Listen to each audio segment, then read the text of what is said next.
오후 찬양 예배를 통해 우리에게 주신 하나님의 말씀은 신명기 1장 1절부터 8절까지의 말씀입니다. 제가 가지고 있는 성경은 구약 성경 259면쯤에 있습니다.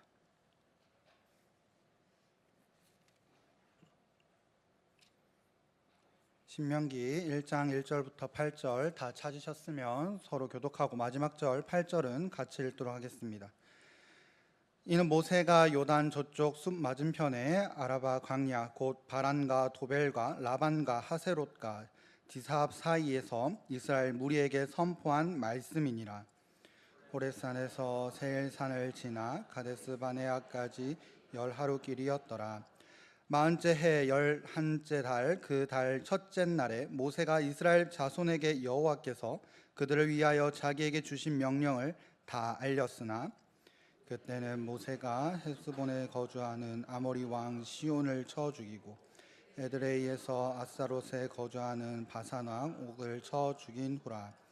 모세가 요단 저쪽 모압 땅에서 이 율법을 설명하기 시작하였더라. 일러스되 우리 하나님 여호와께서 호렙산에서 우리에게 말씀하여 이르시기를 너희가 이 산에 거주한 지 오래니 방향을 돌려 행진하여 아모리 족속의 산지로 가고 그 근방 곳곳으로 가고 아라바와 산지와 평지와 네겝과 해변과 가나안 족속의 땅과 레바논과 큰 강 유브라데까지 가라.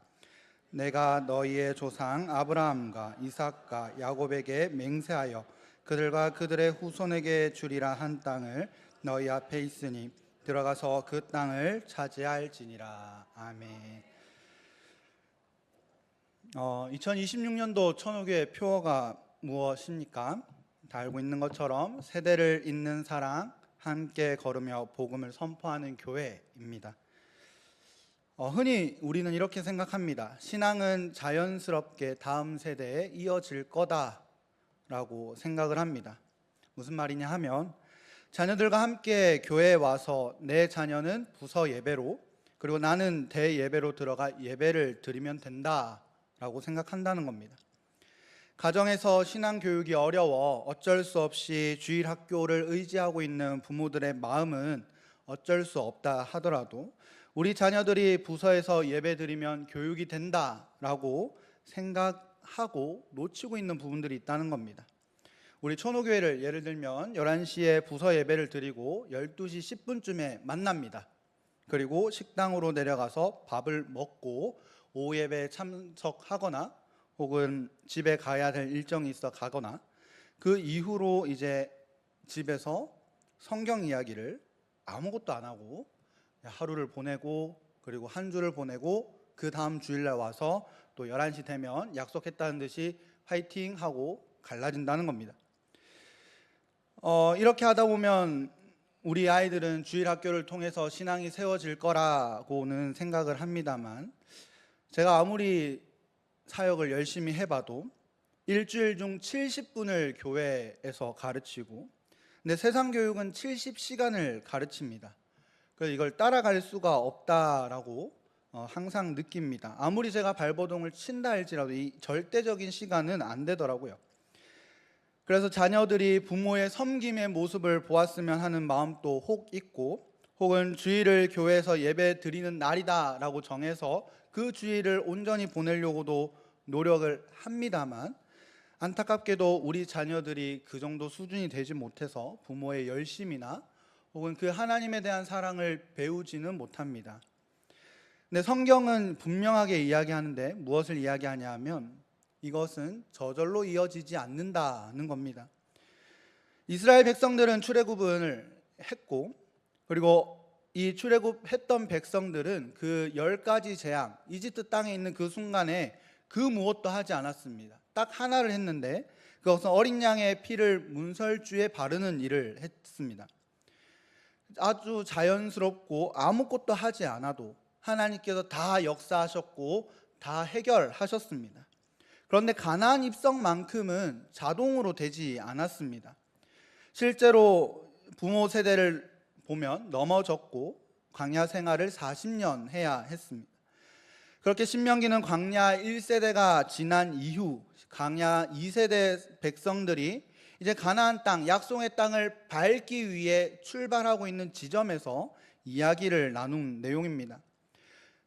굳이 왜 모세가 이렇게 가르쳤느냐? 자동으로 이어지지 않기 때문입니다. 40년간 광야 생활을 통해서 많은 것을 경험했다 할지라도 그 하나하나가 그 자녀에게 저절로 이해되고 자동으로 깨닫게 되는 것은 하나도 없다는 겁니다.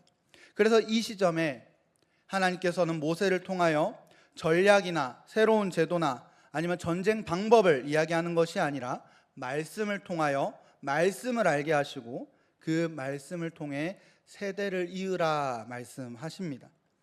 하나님께서 이스라엘 백성들에게 요구하셨고 모세도 강조하고 있는 것은 전쟁 승리법, 이 세상을 어떻게 살아야 하는가에 대한 내용이 아니라 하나님의 말씀에 따라 사는 것, 신명기 6장에서는 하나님을 사랑하는 것을 가르쳤습니다. 그렇기 때문에 오늘 본문은 모세 회상의 기록이 아니라 실패의 시간을 지나 다음 세대에게 하나님을 다시 설명하고 있는 내용임을 꼭 기억하시고, 그렇기 때문에 오늘 본문을 통해서 우리가 세대를 잇는다는 것이 도대체 무엇인지 함께 살펴보기를 원합니다. 첫 번째, 세대는 자동으로 이어지지 않습니다. 신명기 1장 1절은 분명히 이렇게 기록합니다. 이는 모세가 요단 저쪽 숲 맞은편의 아라바 광야 곧 바란과 도벨과 라반과 하세롯과 디사합 사이에서 이스라엘 무리에게 선포한 말씀이니라.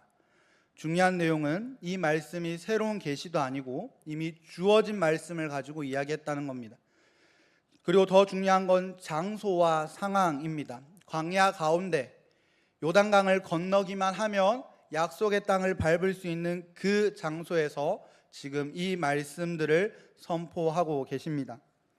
이 약속의 땅으로 들어가지 않은 상황, 눈에 보이는 변화는 하나도 없고 전쟁도 시작되지는 않았지만 분명한 것은 하나님께서 말씀으로 이 백성들에게 이야기하고 있다는 겁니다.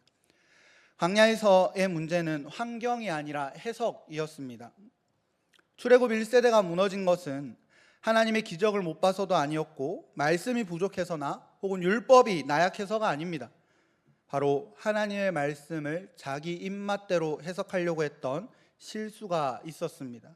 그래서 모세가 지금 하나님의 말씀을 제대로 설명하려고 하는 거죠. 2절, 3절 내용을 보시면 매우 재미있고 또 의미심장한 대비가 있습니다. 호렙산에서 가데스 바네아까지 10하루길인데 지금 40째 해 11째 달, 그 달 첫째 날에 하나님의 말씀을 선포했다는 겁니다. 무슨 말이냐? 가나안 땅으로 가는 거 10하루길이면 가는 거를 지금 40년 동안 방황했다라고 분명하게 이야기합니다. 얼마나 웃깁니까? 10하루면 갈 길을 왜 40년 동안 뱅글뱅글 돌게 했냐는 겁니다. 바로 하나님의 말씀을 자기 입맛대로 해석했기 때문이죠. 그래서 이 후반절, 3절 후반절을 보시면 여호와께서 그들을 위하여 자기에게 주신 명령을 다 알렸다라고 분명히 이야기합니다. 모세를 보면 참 대단합니다. 광야 2세대, 물론 귀엽고 아름다운 이 다음 세대 아이들이 지금 가나안 땅으로 들어가고 있는 이 순간, 들어가야 할 그 순간, 그 자녀들을 바라보는 눈빛은 아마도 이 자녀들이 가나안 땅에 들어가면 넘어질 게 뻔히 보이는 그 다음 세대의 모습을 바라보고 있는 겁니다. 너무 아름답고 참 귀하고 40년간 함께 생활했으나 이 자녀들을 바라보는 모세의 눈빛은 소망의 눈빛이 아니라 또 넘어지면 어떡할까? 하나님께서 모든 환경을 열어주었음에도 넘어지면 어떻게 할까라는 그 마음이 있었습니다. 혹 이 백성들이 하나님을 버리게 되어 더 나아가 가나안 땅의 신들을 따라 쫓아갈까? 그 많은 두려움 속에서 이 말씀을 전하고 있고요. 또 4절은 배경을 하나 알려줍니다. 무엇이냐 하면 패배 직후가 아닌 시온과 옥이라고 하는 이 왕들을 이긴 시점이라는 겁니다. 절망의 자리가 아니라 희망의 자리로 보였을 그 순간, 실패의 자리가 아니라 약속이 성취될 것만 같은 희망 가득 찬 그 순간 이 말씀을 주었다는 겁니다. 어떻게 보면 어떤 순간에도 어떠한 상황에도 하나님을 믿는 사람들은 그 다음 세대를 위해 하나님에 대해서 이야기해야 된다라는 것을 우리에게 보여주고 있는 겁니다. 모세 할아버지의 헌신과 열정과 사랑을 하나님께서는 사용하셨고, 그리고 그 모세를 통해 말씀을 선포하게 하고 그 손잡벌되는 이스라엘 백성들이 그 말씀을 듣습니다. 친히 승리하게도 하시고 패배하게도 하시고 약속을 이루실 하나님에 대한 하나하나 조곤조곤 설명하고 있는 이 모세의 모습을 보면서 지금 우리 오후 예배를 드리고 있는 어른 세대와 혹은 청년들 세대, 그리고 청소년들 아이들까지 모두 같은 하나님이 이어지기를 소망합니다. 제가 목사다 보니까 이런 질문을 받습니다. 왜 목사가 됐느냐? 매우 궁금해 하실 것 같은데 차마 못 물어볼 것 같다라는 생각이 들어 좀 이야기를 하려고 합니다. 왜 목사가 되었느냐? 실은 부끄럽게도 저도 잘 모르겠습니다가 일단 첫 번째 이야기할 때가 있고, 두 번째는 제가 고3 때 아버지가 항암 치료 중이어서 효도를 하고 싶은 마음에 이렇게 했습니다라고 보통 이야기를 합니다. 여기까지가 제가 제자 훈련을 할 때 하는 레파토리입니다. 근데 세 번째가 있어요. 이걸 오늘 공개하려고 합니다. 고3보다도 더 어린 시절 초등학교 4학년 때 저희 부모님이 교회를 개척하셨습니다. 그런데 저희 부모님이 좀 많이 바쁘셨습니다. 세미나도 많이 가셨고 대학원 공부도 월요일 화요일, 아직도 기억나는 게 12시 되면 온 그 기억이 있습니다. 그리고 기도원을 가서 기도를 하러 가시거나 이렇게 하다 보니까 제가 목사 자녀이지만 부모님을 보는 시간은 저녁 시간이 아니라 아침 시간이었습니다. 그리고 더 재밌는 건 저희 부모님이 집에서 안 주무셔요. 5층이 저희 집이었고 4층이 교회였는데 맨날 4층에서 주무신 겁니다. 저희 아버지는 여기 강대상에서 주무시고 어머니는 잠옷실에서 주무셨습니다. 그게 제 초등학교 5학년의 기억이고, 가끔 이제 세미나가 2박 3일이 있습니다. 그러면 이제 어머니가 밥을 해놓지만 둘째 날 밤쯤 되면 밥이 없어요. 그래서 이제 어머니한테 배운 게 압력 밥솥을 하는 방법을 제가 초등학교 5학년 때 배웠었습니다. 지금은 이제 기억이 나질 않지만 이제 쌀을 씻고 넣고 잠근 다음에 이제 치치치 소리가 나면 몇 분을 기다렸다가 그 약불로 줄인 다음에 몇 분을 기다렸다가 끈 다음에 뜸 몇 분을 들이면 맛있는 밥이 나온다라는 거를 기억하고 있습니다. 몇 분까지는 기억을 못하고 그 순서는 기억을 합니다. 그래서 초등학교 5학년 때 하도 칭찬을 많이 들어서 저는 제가 밥을 잘하는 줄 알았습니다. 이렇게 어떻게 보면 부모님과의 시간, 저녁 시간이 없었던 저에게 부모님에게 사인 받는 시간, 수련회 아니면은 저기 수학여행 가야 되거나 하면 사인을 받아야 되잖아요. 그러면 이제 아침에 받거나 정말 타이밍이 안 좋으면은 이제 제가 사인해서 갑니다. 그리고 이제 저도 까먹고 그런 적도 몇 번 있었는데, 이 이야기를 굳이 하는 이유는 제 어린 시절 이랬습니다를 이야기하는 것이 아니라 그 바쁜 시절 저희 부모님이 개척을 하시고 자녀들을 돌보기보다는 강대상에서 저기 잠옷실에서 주무셔야 했던, 기도하면서 주무셔야 했던 그 일상생활 속에서 제가 방황하지 않았던 이유를 설명하기 위함입니다. 그 바쁜 초등학교 5학년, 봄인지 가을인지도 모르겠는데 따스한 햇빛이 교회 채광을 통해 들어오는 그 어느 날 저희 어머니께서 창세기 17장을 펴놓고 저를 맞은편에 앉히신 다음에 아브라함에 대한 언약을 이야기하셨습니다. 저희 담임 목사님처럼 화려한 설교 그런 내용이 아니라 조곤조곤 하나님이 아브라함을 선택하셨고 이 아브라함을 약속하셨고, 이런 차근차근 설명하는 그 내용이 기억에 남아 있습니다.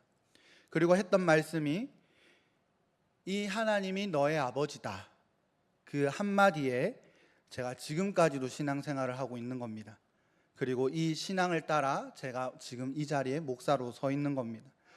조곤조곤 설명했습니다. 신학적인 내용이 이렇고 이 언약은 이런 의미이고 이런 거 아니라, 혹은 교리적으로 선택받은 것과 이런 거 아니었습니다. 그냥 차근차근 아브라함의 언약이 너에게도 흐르고 있고, 이 엄마를 통해 너가 나왔는데 너의 이 육신의 아버지가 아니라 영의 아버지 하나님이 계시다, 이런 작은 안 좋은 게 신기할 정도로 천천히 설명해 주셨던 기억이 있습니다.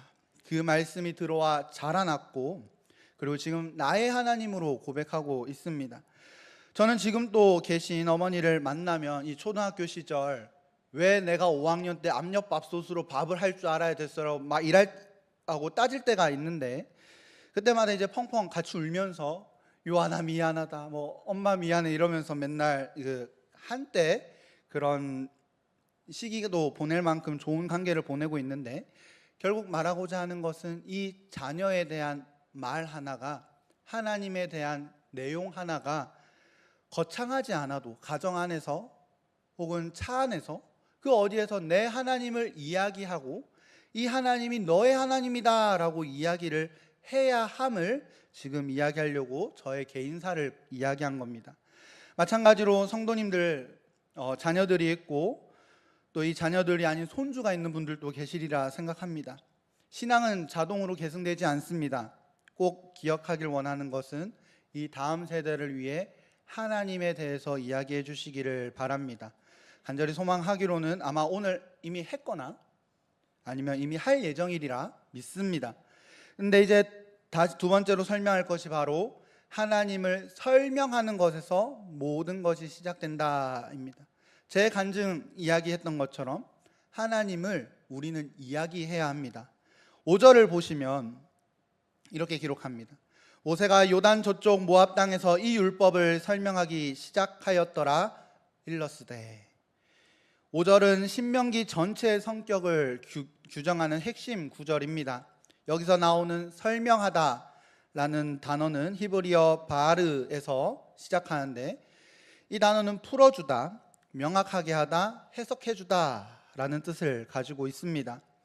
즉 모세는 신의 산에서 받은 율법을 다음 세대가 이해할 수 있도록 풀어 설명해주고 있습니다. 다시 풀어 설명해 주었다는 말은 새로운 것을 이야기한 것이 아니라 기존의 것, 이 말씀을 이해할 수 있게 설명해 줬다는 거지요.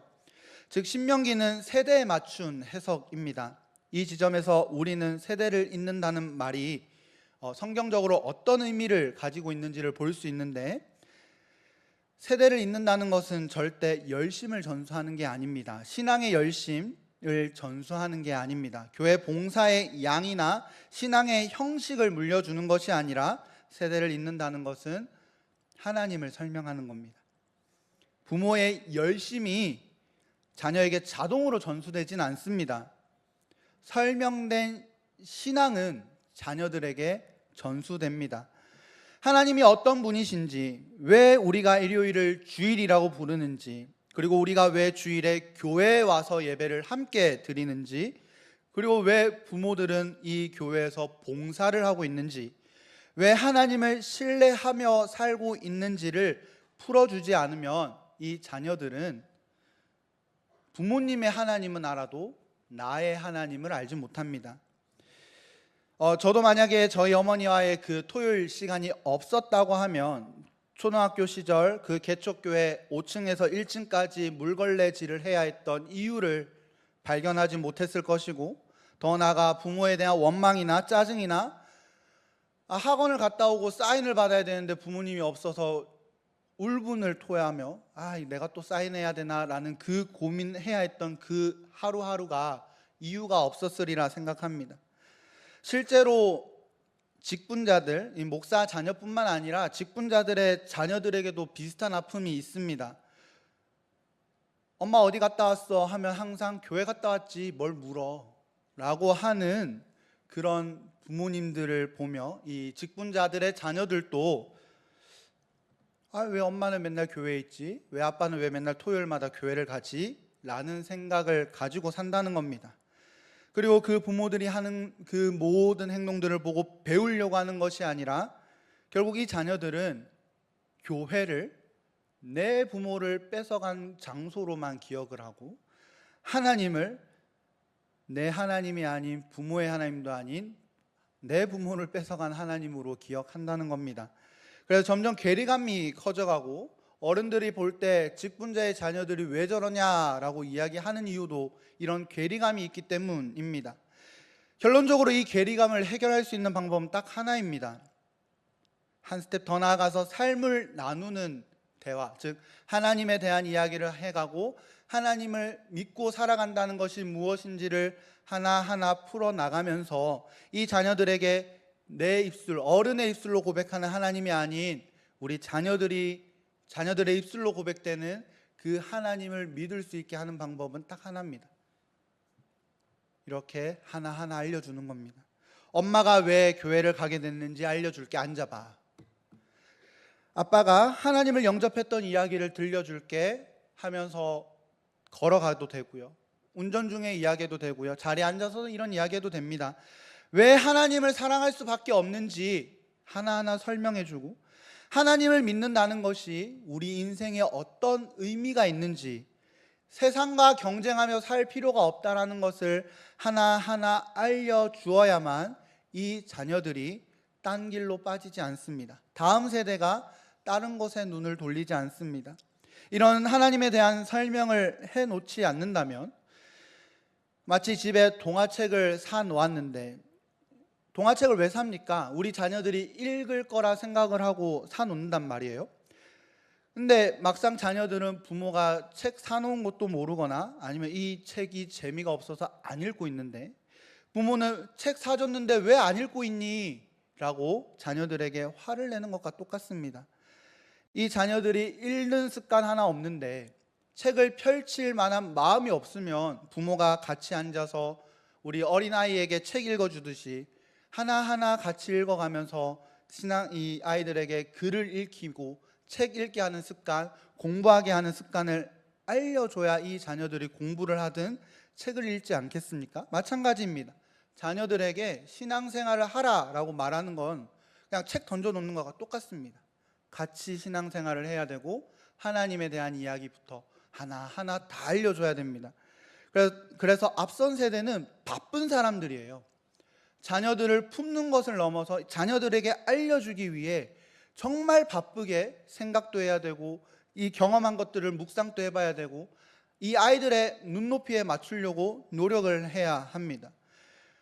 그래서 이 히브리어에서도 나의 하나님이 아니라 우리 하나님이라고 6절을 보면 내용이 나와 있습니다.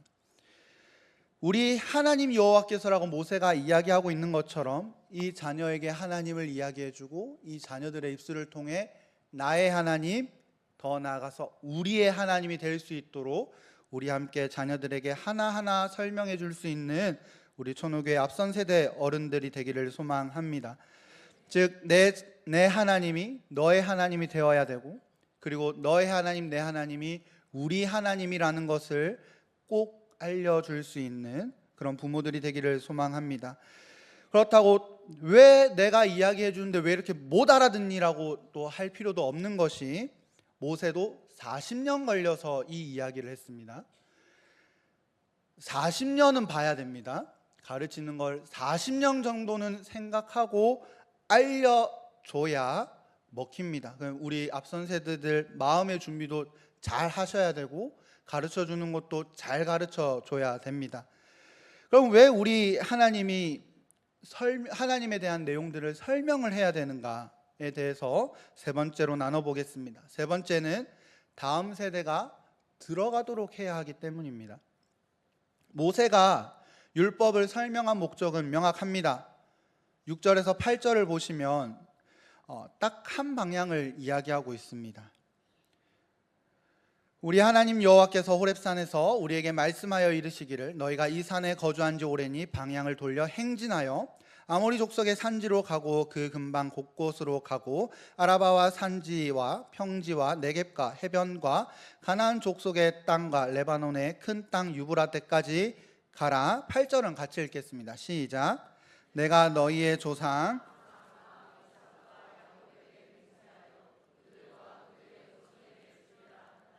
너희 앞에 있으니 들어가서 그 땅을 차지할지니라. 아멘. 보시면 이 산에 거주한 지 오래니 떠나라 그리고 가라. 보라, 내가 그 땅을 너희 앞에 두었은즉 들어가서 차지하라 라고 명령하고 있습니다. 6절에서 머물지 말고 떠나라 했던 것은 정체하지 말라는 것을 이야기하고요. 이 말씀은 창세기 12장 1절 아브라함에게 찾아가신 하나님을 생각나게 합니다. 창세기 12장 1절을 보시면 여호와께서 아브라함에게 이르시되 너는 너의 고향과 친척과 아버지의 집을 떠나 내가 내게 보여줄 땅으로 가라 라고 말씀하십니다. 아브라함을 부를 때에도 머무는 곳 고향이 아니라 친척과 아버지 집에 떠나라고 말씀하십니다. 마찬가지로 신명기에서도 호렙산에서 떠나라라고 말씀하셨습니다.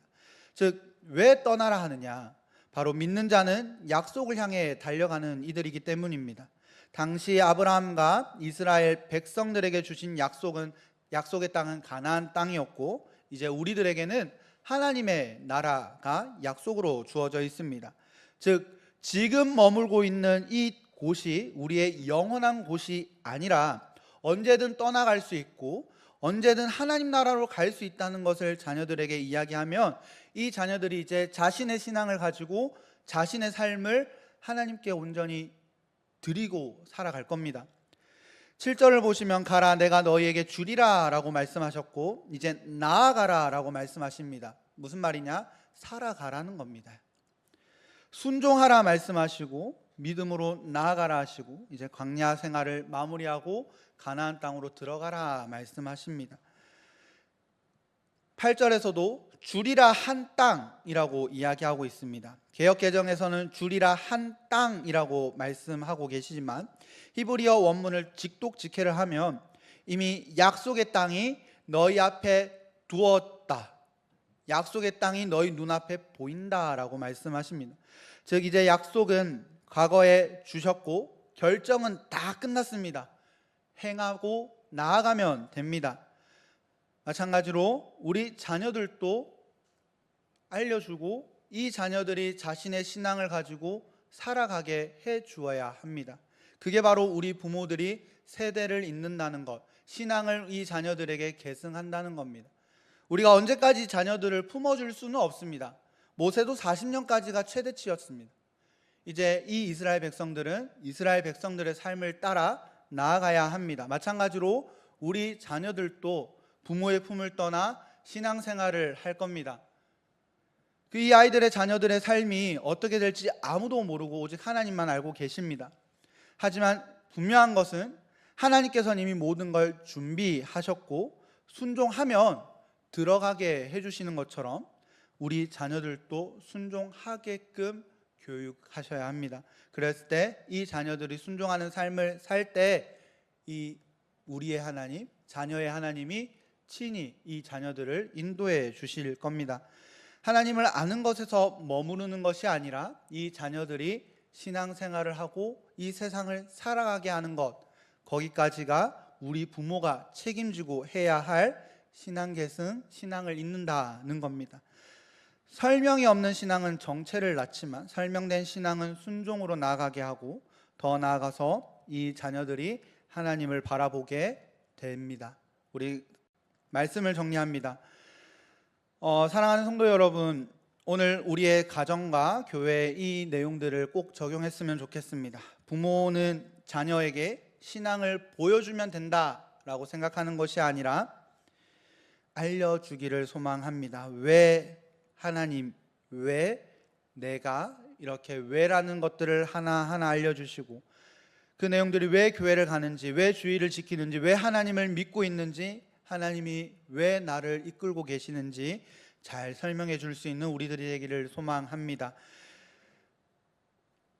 그렇게 함으로써 다음 세대가 하나님을 알게 되고 믿게 되고 그리고 하나님의 말씀을 기준으로 이 세상에 살아갈 때 그때 이 자녀들이 하나님의 자녀라는 이름으로 살아갈 겁니다. 그때 그 순간 뒤에서 여전히 기도하고 계실 우리 부모님들 간절히 소망하기로는 그 기도를 멈추지 마시고 더 열심히 기도해 주시기를 소망합니다. 또한 우리 교회 적용점으로는 내일부터 있을 청소년부 수련회를 위해 함께 기도해 주시고 섬겨 주시기를 바랍니다. 다음 세대가 하나님을 믿고 하나님 자녀로 세워질 수 있게 해달라고 가정을 위해서 그리고 교회에 있는 다음 세대를 위해서 함께 기도할 수 있는 우리 귀한 어르신들, 어른들 되기를 소망합니다.